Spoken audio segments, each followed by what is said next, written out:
Get into today's presentation, you get a little flavor of what's my background. I was born in Cairo, Egypt, to a Sephardic father whose family came from Syria, by way of Syria, Jerusalem to Cairo. And my mother's family is Ashkenaz. They ran away from the Russian Revolution, my grandfather, in 1920, and made it to Cairo. Very interestingly, my mother's last name was Saroweski. All her friends were Ashkenazi last names, and they all talked to each other in Arabic or French. So we grew up. I was in Egypt during the 6-Day War, and the IDF basically destroyed within a couple of hours the entire air force of the Egyptian Air Force. That led to a crisis because the dictator at the time felt he needed to get revenge, and he just went about the task of arresting every Jew, my father included, with the idea to execute them all. Thank God, through the American intervention of Nathan Lewin, a great lawyer out there who helped Rubashkin get out of jail, commuted his sentence with President Trump, we were able to get out. Unbeknownst to me, by the way, was my father-in-law was sitting in a tank for the IDF intelligence. He's been in 6 campaigns already at this game, listening to every conversation between Nasser and Assad. He was born in Baghdad. He's fluent in every Arab dialect, and he's immeasurably invaluable to the IDF. And he told me every conversation that took place. We made it to New York, thank God. I was raised there, went to Yeshiva University for high school, NYU and Harvard for undergrad, medical school at NYU. My passion was sports medicine and foot surgery. And I became a physician. I actually did a fellowship at the Olympic Games in 1984 for the United States track and field team. I said, no more do I want to wake up at 4 o'clock in the morning. I'm done with that. So I want to practice medicine like 1 to 8, but I was also at the time, I was heavily influenced by 2 great, brilliant scholars. I call them Jewish leaders. On the Ashkenazi side was a man called Avigdor Miller. On the Hasidic side was the Lubavitcher Rebbe, who I knew very well, who my roommate started the first Sephardic Beit Chabad in New York. And they influenced me greatly. And I was driven to help the Jewish community because we were expected to give back. And I quickly decided that I was going to teach young men and women in the mornings, which is what I did. And many of them came to me with questions on dating. And as a physician, I was clueless, going back 30 years. And I started to read everything on the subject. I got very interested in it. I moved my practice to Miami in about 2001. Quickly, I got the attention of the University of Miami Hillel. I taught there. I used to come with my scrubs, teaching Jewish values, Jewish education. They wanted to see that there's such a thing as a person who can be a professional and still believe in God. And we gave classes there for 7 years, and many people came to my house for Shabbat. So this is an area that I got very good at, and I enjoy it a lot. I retired from medicine about 12 years ago to focus exclusively on this because it was a big need. Decided to make my second career dating coach, etc. I guess the coup de grace in my life was when Netflix asked me to, like as the Rabbi Billy said, I've served as a advisor. I'm actually on a show as well called Jewish Matchmaking with Liza Ben Shalom. And today I mentor people from all over the world. I deal with everything. I've made my own style. I'll share it with you today. And I'll tell you one thing. When there's peace in the home, there's beracha in the home. When there's peace in the home, there's blessing in the home. We live in a very dysfunctional society today. I deal with so many people. And the divorce rates are horrific. They're over 65% on the first time, 76% on the second time, and it gets worse on the third. What can we do to ensure that we can build great homes? Today I'll share a little bit of that with you, including case studies. And so can you walk out of here and you can develop a more fulfilling, rich life. Let's start, like everything else, with a good joke. A new store has opened, a husband's store. There's a sign at the entrance. You can visit the husband's store once. There are 6 floors. And the value of the products increases as you go up from floor 1 to floor 2. The woman who's a shopper can choose any item from a particular floor or go up and shop to the next floor. But she cannot go back down except to exit the building. You got it? She's shopping for a husband. She starts at floor number 1. You like what you see there? Buy. If not, keep going to 2 and 3. But you can't go back down. So here we go. A woman enters the husband's store. And there's a sign. And floor number 1. Welcome. Here we can offer you men who have good jobs. That's nice, she says to herself. But I want more. I'm not just going to settle for a guy that has a good job. So she says, let me go to floor number 2. So she goes up to floor number 2 where she's greeted with a sign that says, welcome my dear lady, here we sell men who have good jobs and love children. She's intrigued now. This is looking really good. But should I settle and buy now? Let's go up to floor number 3. She goes up to floor number 3 where there's a sign that reads, welcome my dear lady, here we sell men who have good jobs, love children, and are extremely good looking. Wow, she says. But you know what? I want to keep going. It's getting better. So she goes up to floor number 4, where there's a sign that greets her that says, here we have men who have good jobs, love children, are extremely good looking, and help equally with the housework. She says to herself, wow, it can't get better than this. The guy that offers everything. But she says, you know what? Let me keep going to floor number 5. So she goes up to floor number 5, where there's a sign that says, welcome, here we have men who have good jobs, love children, are extremely handsome, help equally with the housework, and have a great sense of humor. These guys tell the best jokes. Should she buy, guys, girls? Should she buy? Sounds like the guy has everything, right? But you know how it is. The Pirkei Avos, Ethics of Our Father, says, he who has 1 always wants 200. They don't settle. So she says, I'm going to floor number 6. So she goes to floor number 6 where there's an electronic sign that says, welcome, you're visitor 42 million to this floor. There are no men on this floor. This floor only exists to prove that women are impossible to please. Anyway, I got to share an amazing story with you, because this story basically is the nuts and bolts of what we all would want in a career of marriage. Darius Masachi was a Persian Jew who was born in Persia in 1926. At the time, there was a great, strong Jewish community. He was introduced in 1951 to his wife, Pari. She came from a family of goldsmiths. They married, and over the next 20 years, were blessed with 8 kids. He worked hard as a goldsmith, and with the help of God, was able to provide for his family. Everything changed with the Islamic Revolution in 1979. You guys remember that? Remember, we had all the hostages, and Carter was president. I was at Harvard at the time. He made us go and sign up for the draft at the local post office. So as he spoke only Farsi, which is the language of the Persians, he was hesitant to move his family. But things kept getting worse and worse for the Jews. And out of desperation, he decides he sells everything that they own. He pays off a professional guy who meets them in the station wagon at the dead of night, and that guy's job is to scoot them into Turkey under the dark of night. And in 1991, somehow they make it to America, and they get to New Jersey. He was 65 years old, and when he fled, and he made it to the US. It was too old to get a job. His wife could get a job, so she got a job as a medical assistant. 2 weeks ago, he was at his 91st birthday, and the family was worried about him. He wasn't feeling well. He needed surgery. On the day of the procedure, the family sat in the room saying Tehillim. That is the wife and all her children. Without telling anyone else. No one said it to the other person.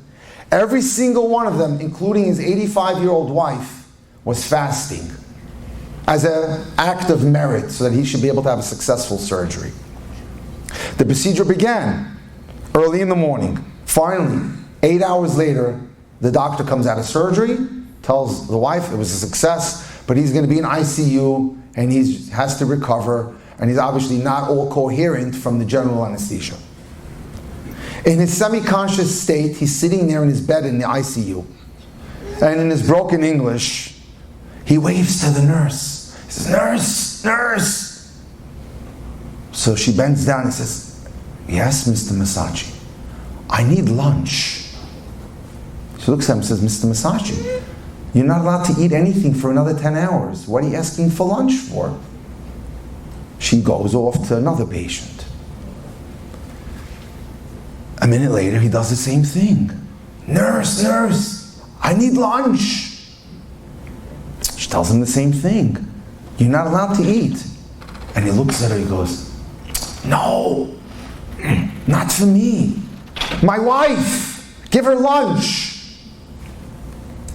So she says to him, how did you know that she needs lunch? And he looks at her and she tells the nurse, she's probably fasting. And she says, like, wow, how did you figure that out?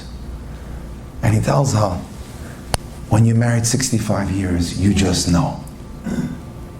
Ladies and gentlemen, I wish this upon you and myself. This is the ultimate of what it means to have a great marriage. To have such a connection that you know instinctively what the other person is doing and what they need. They're like one. As the Gemara tells us, Ishto kegufo. His wife is like his body. You don't give up your identity, your individuality. That you don't. But you become one. And that's the goal that we want. There's a great professor and writer at Yeshiva University called Benjamin Bleich. He's a great writer. He writes on H.com a lot. He's brilliant. One of my favorite writers. Recently you got to hear this, absolutely amazing. Recently he celebrated his 65th anniversary. Where? And he lives in Long Island, in Hollywood, California. He has a lot of friends in the movie business. He has a lot of friends who are writers, producers. He invited a lot of them to come to the party. And there they are, people are greeting him, saying, Mazel Tov, Mazel Tov. One writer comes up to him and he says, like, how'd you do it? How did you live with the same woman for 65 years? Yeah, sure, we could pull that off in Hollywood without a problem. We just need 6 partners. How'd you do it with one? This is his answer. He says, simple. You know, when you go to Hebrew school, you learn something, Mishnah. That's the oral law. The first Mishnah you learn in 4th grade is about lost objects. Baba Metziah, it's called in Hebrew. Lost objects. And the first Mishnah, the first portion that's taught there, the rabbis present a case. There's a garment on the street. 2 people pounce on the garment at exactly the same moment. Who owns that garment? And the Mishnah tells us, the legislation goes as follows. They both go into Beit Din, into court. They both swear that they got there at that time. The judge asks for a scissor, and he takes the garment, he cuts it in half, and they share the garment. And Rabbi Bleich turns to his friend and he goes, you know how you live for 65 years? You share the garment. That's what it's about. When you share the garment, then you can have the makings of a great marriage. So we need a strategy. And today we'll get some ideas. So, joke again. 3 men, Giovanni the Italian, Isaac the Jew, and Joel the Polak are sentenced to 20 years in prison. The prison warden asks each one, what would you like to take into prison with you? You're going in for 20 years. So Giovanni the Italian says, Mr. Warden, I want a wife. And he tells him, granted, take her with you. Isaac, the Jew, says, I'd like a cell phone with a charger. Granted. Joe the Polak says, I'd like a box of cigarettes. Granted. 20 years later, they open the cells. Giovanni comes out. Thank you, Mr. Warden. Because of your incredible kindness, I have 12 bambinos. Isaac looks at the warden and says, Mr. Warden, I can't thank you enough. Because of your incredible kindness, I called all my friends on Wall Street. I traded day in and day out. I'm a multimillionaire. Joel the Polak, what did he ask for? Box of cigarettes. Excuse me, Mr. Warden, can you spare a match? No plan. No plan means no result. Okay, now, you've heard of the writer Zelig Pliskin? Brilliant guy, Feisha Torah. He writes the following. I read a poem that moved me greatly. It was written by one of the greatest minds in Jewish philosophy, Rabbi Dessler. He was a rabbi who was in charge of the Gateshead Yeshiva during World War II in England. Brilliant man. He wrote it in Hebrew, but Rabbi Pliskin will translate it for us. Please listen, it's very important. The past is only memories. The future is but only hope. Focus on the present, for that is where your life is, and it consists only of tests. So if we're armed with the necessary wisdom, we can handle the challenges and vicissitudes of life and be able to deal with things that come up. You've heard the famous expression, the more you do of what you're doing, the more you'll get the same of what you're getting. As Einstein famously said, insanity is doing it the same way and expecting a different result. So we need to change results. Sadly today, we live in a very media-influenced world. And everyone wants the perfect person. I was on the phone today. Listen to this. I'm handling a shidduch right now. For those who don't understand, I'm handling a match. The guy's going on date number 6 tonight. From what he's described, I haven't met the girl. I know him. He's a 28-year-old guy. He's going out with a 30-year-old girl. Orthodox, not too heavy. His sister-in-law calls him up and she says, I know the girl, Moti, but I wouldn't think she's the right person for you. She's not a 10. I thought you'd want a 10, drop-dead, gorgeous girl. And I said, Moti, this is the problem that most people have today. They've been indoctrinated. The girl has to be gorgeous, the guy has to be perfect. This search for perfection is killing us because it's designed by the media. We see snippets, photoshops, and now we have these ideas in our heads. Grandma's sitting on the beach, watching her little grandson, Shimmy, play in the sand, near the water. He looks adorable with his nice little LA Dodgers hat on. Suddenly a big wave comes and takes Shimmy right into the water. Grandma's beside herself. God, where's Shimmy? Please bring me back Shimmy. She screams from the top of her lungs, I'll do whatever you want, God. Please bring me back my grandson Shimmy. And suddenly a miracle takes place. And Shimmy gets swept back onto shore. She looks at the heavens and she says, but God, where's the LA cap he was wearing? This is what happens today. It's terrible. So now, what's creating the problems? And let's work backwards. Why is there such a crisis in divorce? And I'm going to not only focus on that, forget about the American market, they're almost hopeless. But what's happening in our world? Why do we have so many divorces in the Jewish world? So here are the issues, and we're going to attack them. Number one, disposable society.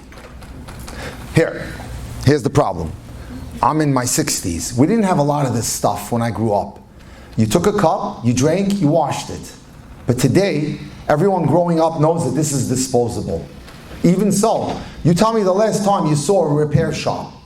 I grew up, there were always repair shops. Remember, Rabbi Billy? Fixing tape recorders, fixing washer dryers, nobody fixes anything anymore. I don't like it, I throw it away. So that's one thing that's gone into society. Number two, instant gratification. I need to be happy now. And if I'm not happy now, then you're not for me.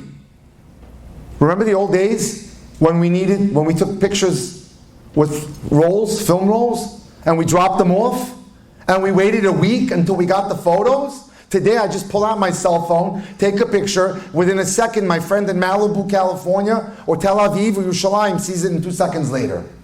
And as a result, we've lost the ability to have the patience to nurture a relationship. Even though our lives are moving quantumly, very quickly, but love and marriage doesn't work that way. It will never work that way. It has to be watered gently. It has to be methodically built, slowly. Another one, fear of missing out. Everyone's posting their favorite vacations today on Facebook, Instagram, etc. Hey, she has a better life than me. He has a better life. Do you have any idea what's going on? Do you know, I have to tell you something. I deal with some very wealthy people throughout the world. They are some of the most miserable human beings you can imagine. I'll tell you a story. I just remembered. There's a famous day of the year called Tu B'Av, which is a week after the most saddest day of the year, right? Tisha B'Av. Tu B'Av is when the girls dress up in white and meet the guys. There are a lot of white parties. So 2 years ago, they decided they want to try to do something for the worldwide crisis of Jewish, young people that are not getting married. So let's have 30 or 40 people that speak on the subject, make little videos, and we're going to release them in honor of Tu B'Av. I was one of those speakers. I got a phone call from one of my friends who, I have to admit, we used to go clubbing together in the 1920s, in 1980s, when I was in my 20s. And now he's very religious, he's doing well. He goes, I'm sending you somebody. Her daughter has a problem. Okay, so I said, she's welcome. So she walks into my office, she's about 30 years old. I can tell you right now that her grandfather has a real estate empire that dwarfs Donald Trump in Manhattan skyscrapers. Her mom cashed out 20 years ago, right? So I said, what's doing? She says, oh, darn it. I'm going to Italy next week for the 58th time. I can't handle this, Rabbi. Imagine. She's probably worth more, what she got on her first birthday, than I made my entire life. You know? I'm so unfulfilled, Rabbi. I need something more in my life than this. So we got talking, and I said to her, look at you. You have all the money in the world. You're not even happy. I wish you could just keep Shabbat and you'd feel what a great experience Shabbat is. Or spend a Pesach with a family. Or Shavuot and eat ice cream. Just enjoy life and the beauty that Judaism brings to the table. She was, thank God, connected a little bit to Chabad, and her friend was converting, and I handled them both out of the Hamptons. We sent them to Mayan, which is a Chabad seminary. She's great today. She's doing great. The point is, money is not everything. We need it. It's a tool. But it's not. There's no fulfillment in it. That's very important. Okay. There's a great woman out there called Gila Mandelson. Gila's a dating coach, internationally acclaimed. She went on a Project Birthright trip from California to Israel, and someone invited her to go to an Orthodox wedding. She walked in with her jeans. She knew nothing. She was completely disconnected. And she was like admiring what's happening here. And there's a mechitza and the celebration and the revelry. And she says to the birthright leader, is it okay? I don't want to go home. I'd like to discover Judaism a little more. And she stays in Israel and enrolls in a place called Neve Yerushalayim, which is an institute for women of all stripes and colors to learn a little more about their heritage, their Judaism. And over the course of a few months, she becomes Orthodox, becomes observant. And she was set up with a guy who's also like her, Baal Tshuva, coming around. He's studying at the yeshiva right next to the wall, Esha Torah. You familiar with it? It's right there by the western wall. Okay, they start dating seriously. When he tells her, Gila, we're on the way to the proposal for engagement, but there is one requirement. I would like for you to meet the dean of my school, Rabbi Noah Weinberg, who's a genius, an amazing man. We're going to say hello to him today. So Avraham, who's going to be her fiance, escorts her into Rabbi Weinberg's office. And he says, hi Gila, how are you? Tell me about yourself. Yeah, I'm from Southern California. I like to go surfing, enjoying, and I'm loving Israel, and I got observant. And Avraham, the guy, walks out of the room. So the rabbi looks at her and he says to her, "So Gila, I have a question for you. What's love?"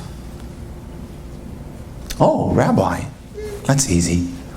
Listen to the answer that she gives the rabbi. "Love is the feeling that you have when you feel like you have that feeling." And she says, "I didn't know where to hide. Here I'm about to get engaged. I'm clueless as to how to define what love is." And she's like, it was just like a balloon that was busted. And she says to herself, this is in her memoirs, "It can't be a feeling. Love can't be a feeling. If love is based on a feeling, that could lead you to a lousy human being. Someone's just not right for you. And feelings are fickle. They come today and go tomorrow. It can't be about a feeling. I got to do some investigation in this." She did her own homework. And she said, "No, love's got to be about character. Love's got to be about values. Is he ethical? Is he moral? Is he kind? Is he considerate? Is he spiritually growing? Does he have a good job? Does he match the boxes?" That's what love is.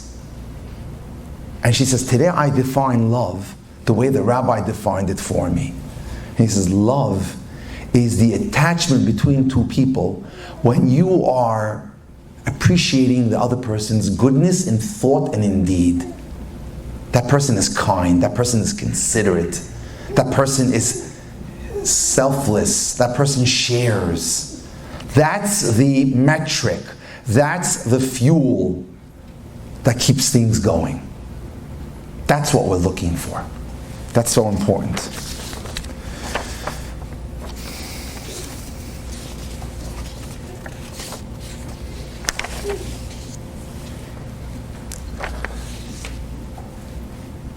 There's a Hasidic writer, Rabbi Nachman. He writes the following. I'll translate it to you, but I think it's very inspiring if it's said in Hebrew. Hayetzer hara, the evil inclination, ozev et kol isukav, forsakes all his other jobs that day. Try to get this guy to not eat kosher, try to get this person to speak Lashon Hara, does one thing. U'mishtadel me'od, focuses his entire attention, lekakel et ha-shalom bayit shel hazugot, to destroy the shalom bayis of couples. He doesn't care. You want to go, for example, and eat a McDonald's hamburger? Go for it. I'm not wasting my time with you. I'm going to spend my time, the evil inclination, doing what I can to disrupt the peace of Jewish couples. That's what I want to do. That's what really his focus is on. And he writes that if people would just take a little time to get a bit of training in it, they'd be so ahead of the game. If you could just see the potential in a human being.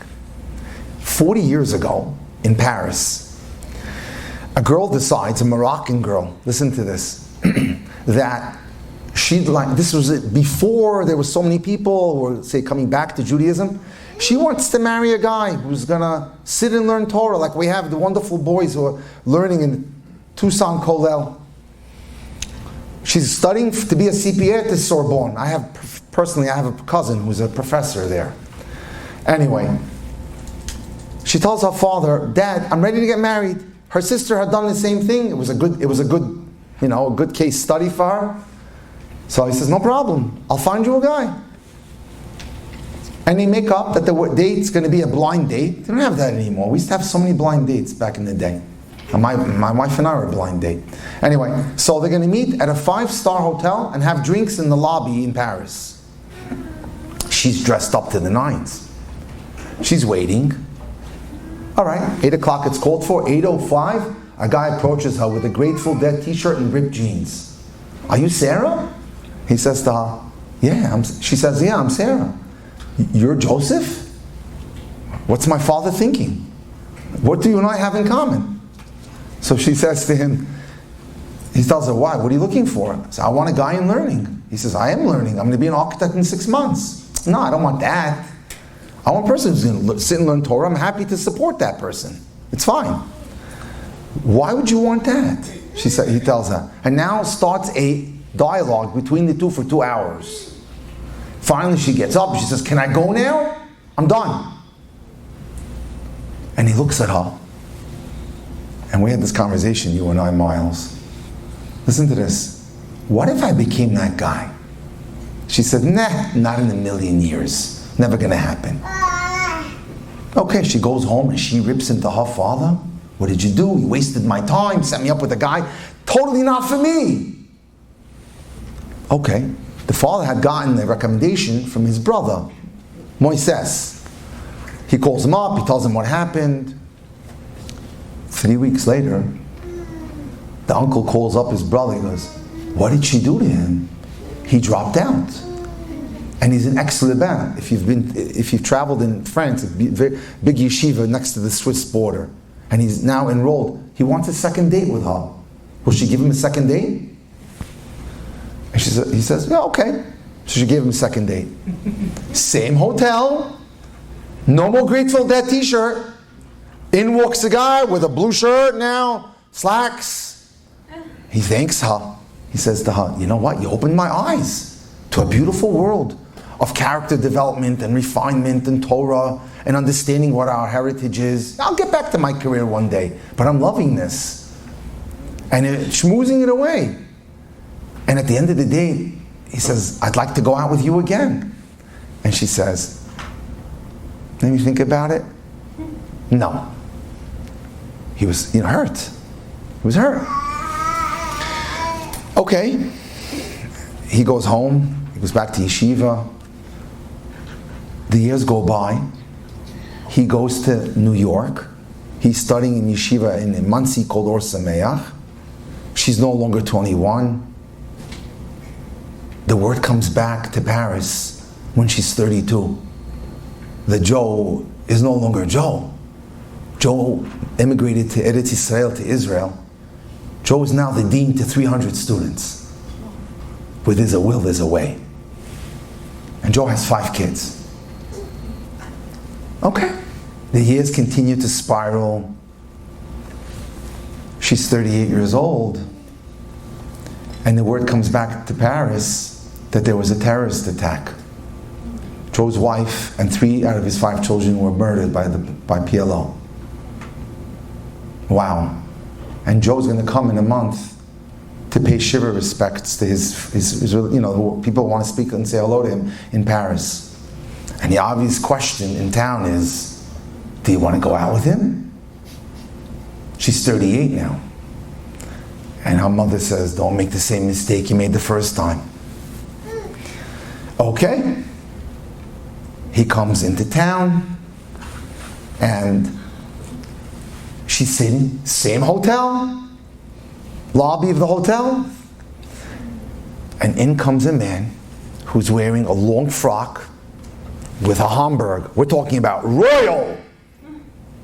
This is a Rosh HaYeshiva. This is the dean to 300 students. She's in absolute shock.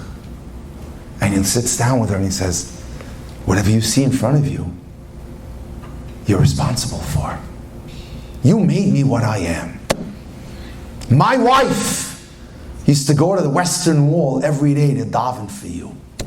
You should get married. She starts to cry. And she says, what a mistake I made. You had mercy on me and I never had mercy on you. 5 dates later, they're engaged. They get married. They have 2 children. But the most important thing, on the day of their wedding, he pulls out the funeral style kippah, the one you put in your pocket, the one he wore on the first date. And he goes, do me a favor, put this in our wedding photo album. I want to remember this all my life. Okay, here we go. Poem. Her nose is too long, her lips are too wide. I can't possibly take that girl for a bride. She jabbers out questions, she laughs way too loud. She's not that smart and only blends in with the crowd. What's that you say? I should give the girl a chance? Okay, if you say so. I won't trust my first glance. Well, what do you know? Am I ever surprised? She has so many pluses that were somehow disguised. Her laugh sounds so charming. Her questions are so dear. Her brightness was hidden her modesty, so sincere. I was so arrogant with all my endless demands. Now I'm humbled to see the work of God's hands. I'll always be grateful for such a wonderful wife whose menschlichkeit has enriched the days of my life. Now I'm a new husband and I have to disclose my precious baby has a gorgeous long nose. It's all in perception. It's all in perception. Today when I was dealing with this guy, like I deal with many guys, but I'm not head over heels over her. I said, relax, dude. You don't have to be. It's about building something. And as you continue to talk to her and engage in in-depth conversation, you'll get to see parts of her that you may not know.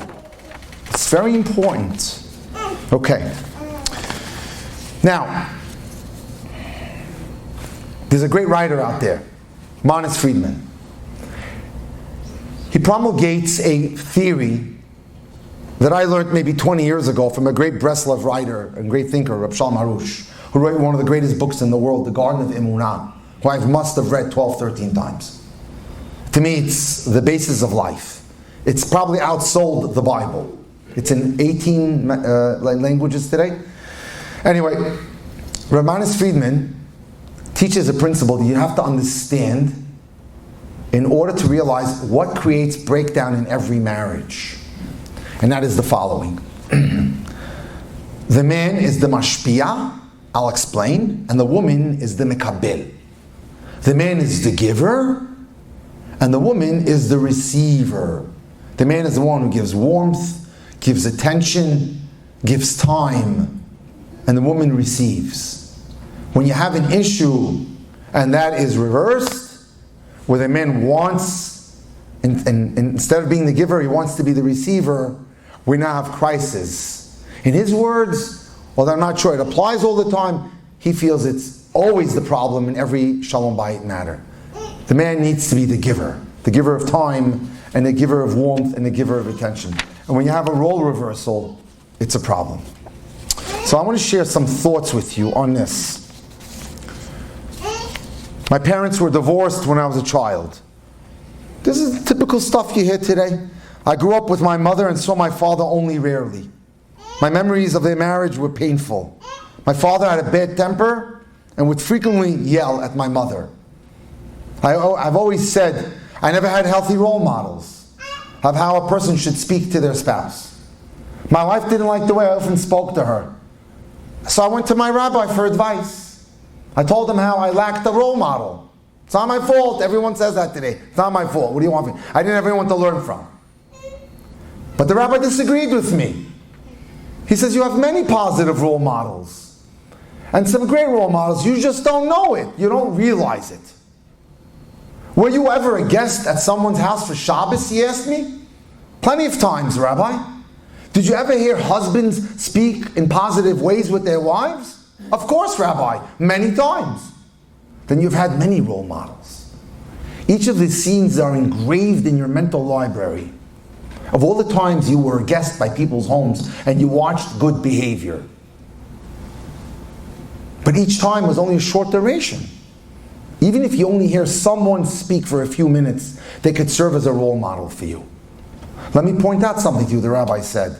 You've been sitting with me now for over a half hour, and you've been listening and speaking very nicely to me. We all have ability to change. We're surrounded by gifted, wonderful people. We're surrounded by nice people. Instead of using the excuse that I didn't have this and I didn't have that, let's just suck it up and realize that we can change now. We're surrounded by many wonderful people in our lives. Many. Let me show you an incredible concept here. There's a rabbi who has a seminary and a high school in Israel. His name is Rabbi Avraham Bahran. He tells the story of a young man who wanted to marry the most intelligent girl in his high school in Israel. He asked the rabbi if he could suggest a girl to him from his graduates. So the rabbi suggested a number of possibilities in girls, but whenever the fellow met one of the girls, he said, maybe she's bright and intelligent, but she doesn't meet my standards. I got this. Just share to you what happened. Someone suggested a girl from the rabbi's school that was a graduate of his school, but out of 100, she maybe was number 55. He went out with her. And he liked her a lot. He was like hypnotized by her, and the rabbi couldn't understand it. This guy only wanted the valedictorians of the school. Why did he suddenly why was he mesmerized by this girl?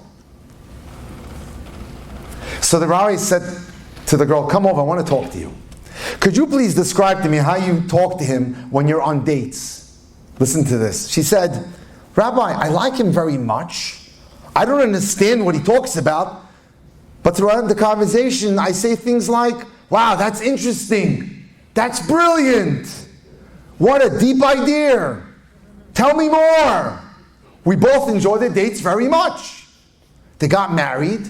A few months later, Rabbi Bahran met the student, the girl, and asked, "How's it going? How's your marriage?" "Rabbi, just wonderful. He keeps talking a lot. I keep responding with the same thing when we first met." And the rabbi said, "This girl teaches us a lesson. There's a lot to learn here. She was brighter, this young lady, in the area of emotional intelligence than hundreds of other girls who got better grades than her. She knew how to carry the guy. She knew how to make him feel special. And that's what it's all about. There's a bit of acting in life. This I was taught a lot by Rabbi Jack Cohen, my Rebbe. And that carries the day so much. Okay.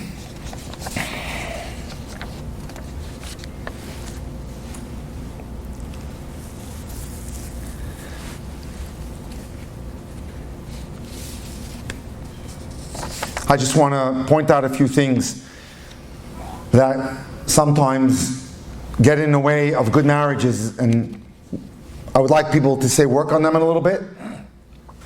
The need for self-esteem. If we don't think positively of ourselves, if we're down on ourselves, if we are self-critical of ourselves, it's very detrimental to a good marriage. And it's very important that we should work on our esteem, our self-esteem, which is, I always tell people, you like to bake? Sell cookies. You like to exercise? Do that. Whatever it is you enjoy doing, that you're good at, spend a lot of time at that. That's very important. Okay, now, I want to talk about something. Can a person change? Many people want to be accepted for who they are, but have trouble accepting others.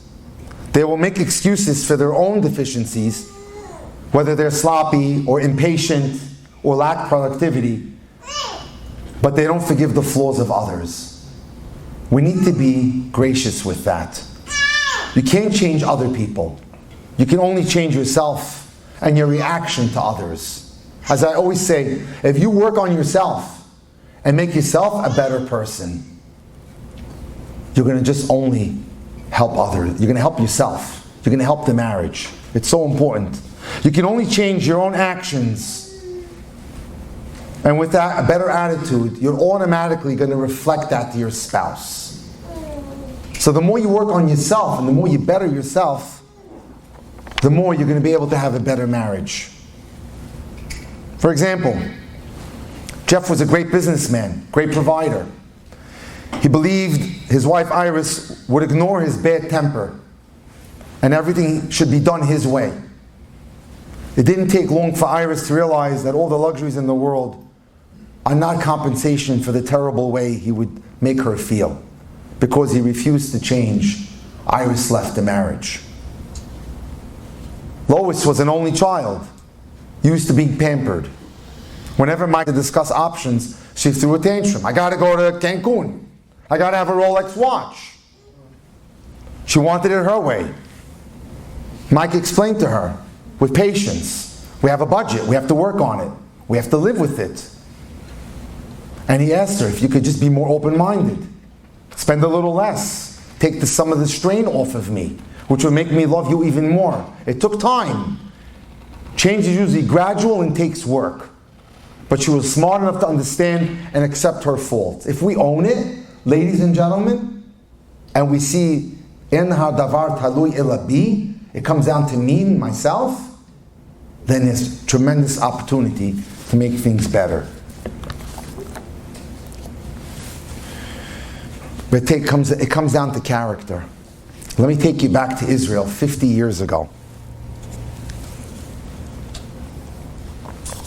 A girl is being worked up for her dress 50 years ago in Israel. Her wedding gown. The mother was like a perfectionist.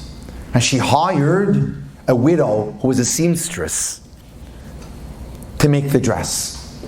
And for months they're coming for their fittings. Until the day came that the seamstress says, it's time, come and pick up the dress. They came. The kala to be tries on the dress. The mother looks at it and says, I don't like it. I'm not taking it. She spent 6 months on it. I don't care. I don't like it. She storms out. We're going to Herzliya, to the best couture house over there, and we're making a new dress. The widow is beside herself. She calls the mother's sister, who's a rebbitzin, her name is Tzviya. She tells her, listen, I depended on that dress to pay my bills. Electric bills, my rent, etc. She just can't storm out like that and do this to me. Can you talk to your sister? So she calls her sister, says, what you did is inappropriate. The woman, her survival is at stake over here. Can't just decide you're not buying the dress. Don't you tell me what to do. We don't like it, we're not going to wear it. Period. And from that day, relations got cold between the two sisters. So they went to Herzliya, made a beautiful dress. And now, it's the wedding day. And you know, who's the VIP of the day?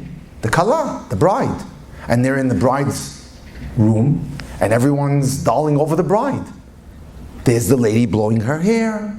There's the makeup artist doing the last touches on her makeup. Her assistant, making sure the dress is perfect. And there's a black cup of coffee right there. Boom! It's all over her dress. The mother's in absolute shock. What are we going to do now? We have 500 people outside right now waiting for this wedding to start. And so the sister says, oh, there's another dress on the other side of town, Tel Aviv. Well, say that there's a delay. Let me go get the dress.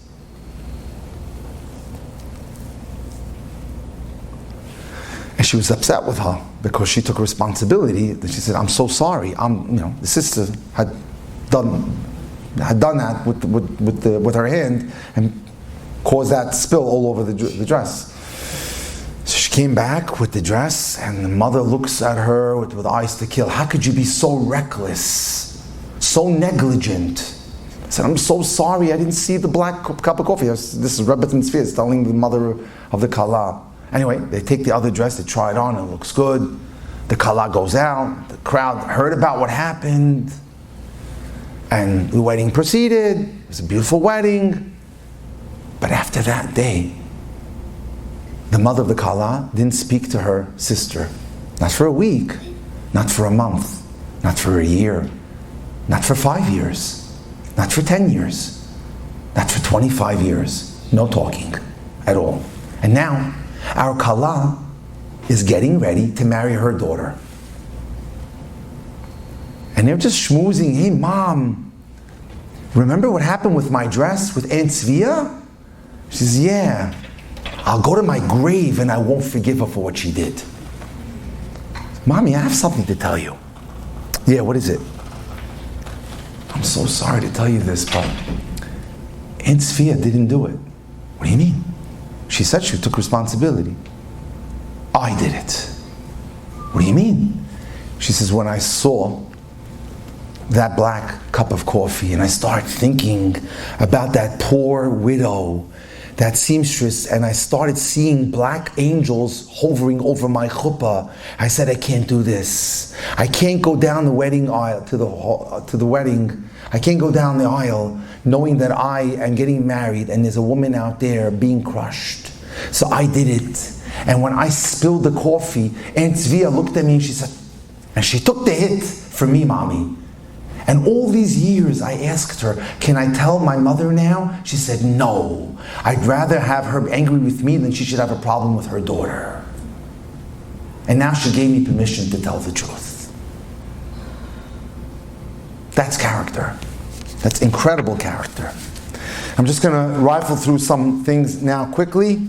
And there's something out there called the 10 Commandments of Marriage. I teach them, I've taught them all over the world. It's on Google, look it up, by Dr. Jack. Let's just go through them quickly. And they're a good review. Number 1, be loyal. The couple has to be loyal to each other. Loyalty between the husband and the wife is unimpeachable, especially amongst relatives who like to make fun of your wife or your husband. Oh, they're not the best cooks. Oh, he can't sing. He's terrible at basketball. Whether it's true or not, it's not relevant. You've got to stand up and you've got to defend your spouse. Number 2, never take mean words seriously. That's very important. The case is cited in a specific lecture that it's just better when a mean word is said, shut your mouth. It's just not worth it. What happens is it just leads to a cascade of a give and take that leads to horrible consequences. And a case is brought down that there was a rabbi in the time of the Talmud whose first wife passed away. And he was a teacher in the local academy in Babylonia. And he was giving that day a class to his students on how to behave in marriage. And his son from the first marriage says, Abba, how do you do that? Your second wife, he was married to a second wife, was a witch. She burned his food. She embarrassed him in public. She didn't do his laundry. He said, how do you do it, Abba? And he said, it's okay, son. It passes away quickly. Just let it go. And you bring down a case that took place probably 40 years ago, when I was about 22. A young man who went to Yeshiva University was responsible for NCSY in his local chapter in New York. But he handled the young kids who were 10 years old. He tells the kids, if you come to shul on Shabbat 3 months in a row, every Shabbat, I'm going to reward you all. We're all going to go to a New York Knicks basketball game in Madison Square Garden in Manhattan. We'll meet at the synagogue in Brooklyn. We're going to take the subway and we're going to go, but you have to have a great attendance record. And so they met. There were 15 boys, 10 years old, and the leader was a 21-year-old boy who was an undergraduate student at Yeshiva University. So they start walking to the subway station. When they pass the park, and there are a bunch of Gentiles there, and they made fun of them because they were wearing kippahs. Hey, look at the effing Jews with the kippahs, with the circles on their heads. And he felt he had to show himself strong. So he says, yeah, you want to start up? He goes into his pocket and he pulls out a big Swiss knife. That's all they needed to see. They went into their car, they opened the trunk, came out with a baseball bat, metal one. In 2 minutes they finished him off, he was dead. The case gets to a court in Queens, New York. I'm going to read it to you. It was first homicide. Case was brought before a Gentile judge in a court in Queens. The Gentile judge said, let's reduce it to criminal negligence. And we're going to postpone the trial for a year because it was in the Daily News and New York Times front page every day. He wanted to cool it off. After all, a Gentile judge is not going to sentence a Gentile boy to jail. A year and a half they come back to court, he reduces it even more, to probation. Which means our young man goes to his local police precinct, signs his name twice a year in the roster of the sergeant, says, hi Mike, and goes home. Now, if that boy had understood a concept that I'm going to teach you from the Talmud, would save a lot of lives and marriages. Tuvia ve'adish chalufe bishtei meya. Great it is to accept an insult and shut your mouth. 100 evils will fly right over you. And that is as pertinent in marriage as it is in business. This is from Tractate Sanhedrin, where we learn all the laws about how to set up court system. Tuvia, the shama, the adish. Tuvia means tov, the shama that he heard, man or woman, the adish, and kept their mouth closed. Chalufe bishtei meya. 100 evils will pass you by.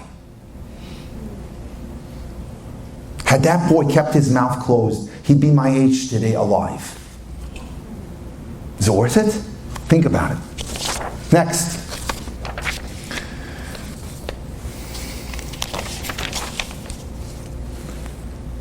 Things are going to happen.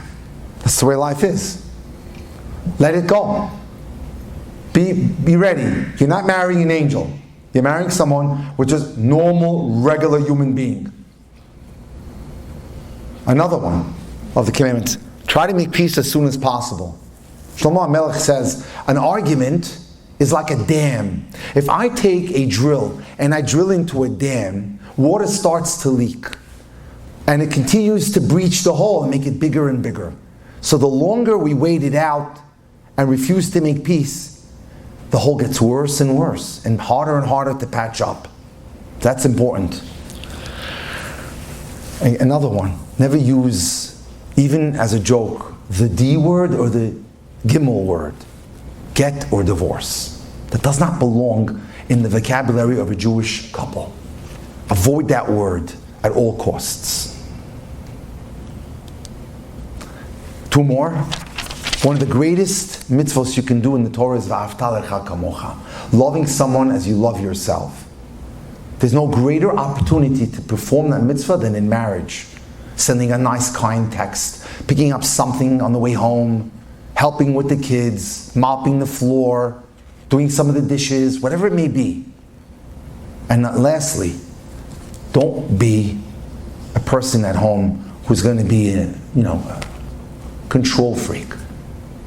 Very important. Give leeway to people. Very important. Okay. Lastly, I want to just leave with one note, and I think this is very important. There's a story that's told about how gratitude unlocks the gates and turns everything out for the best. I spoke about this a lot in the Tucson Kollel on Shabbat. A wonderful family who lived in Odessa, Ukraine, was suffering from terrible poverty. One day, there's a knock on the door. The head of the household, the husband, opens the door and a group of people are smiling from ear to ear. He asks them, who are you? So the first one says, my name is Emunah, faith. The other one says, my name is happiness. The third guy says, my name is wealth. The fourth one said, my name is good health. And the fifth one said, my name is blessing. The righteous poor man says, welcome to my home. No, they said. You have to choose one of us. Choose one of us, and you can have one. So we told you who you are, but only one of us can come inside the home. If that's the case, he said to them, I have to consult my wife and my kids. We're going to go to the back of the house. We're going to decide, do we want faith or do we want happiness? Or do we want wealth? Do we want good health or do we want blessing? We'll come back to you. We're going to have a little tete-a-tete between my wife and my kids. They had a little conference in the back. They voted that they want Emunah. When Emunah went in the home, all the other guests came in with him. The poor man said, but you said only one of you is coming in. They said, happily, true. Had you chosen any one of us, only one of us would have come in. But since you chose Emunah, we all follow Emunah. If you choose faith, ladies and gentlemen, you get wealth, you get health, you get blessing, you get it all. So work on that. Bring that into the home. Bring faith into the home. And faith will bring with it everything else. Have a great day. Thank you.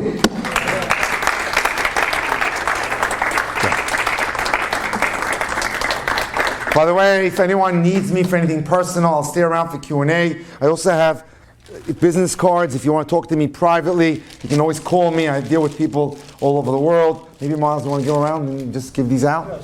And if you want to ask me a personal question, whatever you want, I'm happy and delighted to address it.